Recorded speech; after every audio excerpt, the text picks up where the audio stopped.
आज के वीडियो में बात करेंगे पोटास के ऊपर। धान के अंदर पोटास को हमें स्प्रे के माध्यम से देना चाहिए या फिर नीचे छींटा विधि द्वारा देना चाहिए। दोनों में से जो बेस्ट तरीका वो कौन सा रहता है और पूर्ण रूप से हमारी जो पोटास है वो किस तरीके के अंदर काम करती है। पौधे के अंदर अगर पोटास के हम कार्य की बात करें तो सभी किसान साथी जानते हैं कि पौधे के अंदर जो पोटास का महत्व है वो क्या रहता है। दाने को अच्छे तरीके से भरना, दाने का जो साइज है वो अच्छा हो, स्टार्च की मात्रा ज़्यादा हो, उसके अंदर हमारा जो पोटास है वो कार्य करता है। अगर हम पोटास को नीचे छींटा विधि द्वारा डालते हैं तो पोटास क्या करती है कि मिट्टी के अंदर जो हमारी नाइट्रोजन जो लॉक होके पड़ी है उसे भी अपटेक करवाती है, यानी कि उसकी भी जो अवेलेबल फॉर्म है वो देती है। बेसिकली देखा जाए तो अगर गोब अवस्था वाले टाइम जहाँ पर हमारी जो धान की हल्की सी जो नाली है वो फूल चुकी है, उस समय अगर हम पोटास को नीचे डालते हैं और पोटास हेल्प करती है नाइट्रोजन को अपटेक करने में। अगर प्लांट के अंदर नाइट्रोजन चली जाती है तो ये भी कहीं ना कहीं जो नाइट्रोजन है इस अवस्था के अंदर आकर के जो दिक्कत है वो देती है। इस अवस्था में नाइट्रोजन प्लांट को उतनी ही चाहिए जितनी वो नीचे से अपने आप अपटेक कर लेता है। अगर हम अपटेक करवाने के लिए कुछ एक्स्ट्रा डालेंगे तो प्लांट के लिए हानिकारक होता है। उसके बाद में पोटास का कार्य रहता है कि पत्ते के ऊपर जो स्टोमेटा होते हैं जिनसे हमारे जो पौधे हैं वो सांस लेते हैं, उसका खुलना व बंद होना वो पोटास के ऊपर निर्भर करता है। उसके अंदर काफ़ी सारी जो हेल्प है वो पोटास करती है कि हमारा जो स्टोमेटा है वो अच्छे तरीके से खुले व अच्छे तरीके से बंद हो जाए। पोटास को सही तरीके से अगर प्लांट अपनी जड़ द्वारा उठाते हैं तो उनके लिए हमारे तापमान का जो वहाँ पर रोल है वो सबसे ज़्यादा रहता है। अगर हमारा टेम्परेचर जो है वो 60 से लेके 80 फ़ारेनहाइट के बीच के अंदर है, तब जाकर के पौधे द्वारा जड़ के रास्ते पोटास को काफ़ी अच्छे तरीके से उठाया जाता है।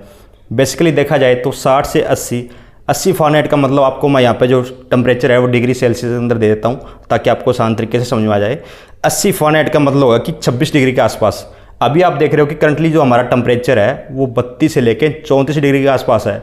तो यहाँ पर पौधे को पोटास को जड़ के द्वारा उठाने में काफ़ी ज़्यादा दिक्कत होती है, क्योंकि जहाँ पर ज़्यादा टेम्परेचर होगा तब पौधा जो है पोटास ही नहीं, काफ़ी सारे और भी न्यूट्रिएंट्स हैं जिन्हें पौधा जड़ के माध्यम से नहीं उठा पाता। इसलिए हम क्या करते हैं कि स्प्रे के माध्यम से डायरेक्ट पत्तों के ऊपर जो न्यूट्रिएंट है उनका स्प्रे करते हैं। तो किसान साथियों, आप भली भांति समझ चुके हो कि आप जो छींटा विधि द्वारा MOP वगैरह डालते हो, कोई सी जो आप पोटास लेते हो, दानेदार लेते हो, अगर वो आप इस टेम्परेचर पर नहीं डाल रहे हो तब जाकर के आपके द्वारा पौधे जो पोटास है वो ले नहीं पाता।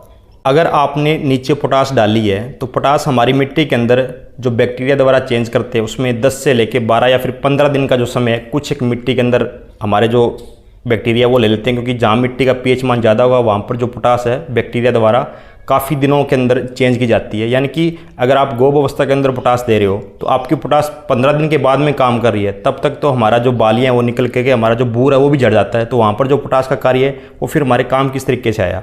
इसलिए आप जब भी आपको लगे कि हमारे पौधे के अंदर जो पाइप है, जो शाखाएं हैं वो फूल चुकी है, गोब जो भर चुकी है, उस समय आप NPK 05234 का 1 किलोग्राम 150 लीटर पानी के हिसाब से स्प्रे कर सकते हो, या फिर आप NPK 0050 है वो भी 1 किलोग्राम यूज़ कर सकते हो। अगर आपको स्प्रे के अंदर पोटास की कोई और भी फॉर्म मिल जाती है उसे भी आप भली भांति यूज़ कर सकते हो। ध्यान रहे किसान साथियों, मार्केट के अंदर से पोटास मोबिलाइजर जो बैक्टीरिया वगैरह है वो काफ़ी मिलते हैं, जिसे आप आमतौर पर लिक्विड पोटास भी बोल देते हो।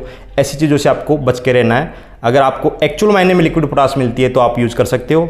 आपको जो बैक्टीरिया मिलते हैं वो आपको ना तो नीचे डालने हैं ना ही स्प्रे के अंदर यूज़ करने हैं। उम्मीद करता हूँ किसान साथियों, पोटास से रिलेटेड आपके जितने भी सवाल थे आपको समझ में आ चुके हैं। धन्यवाद।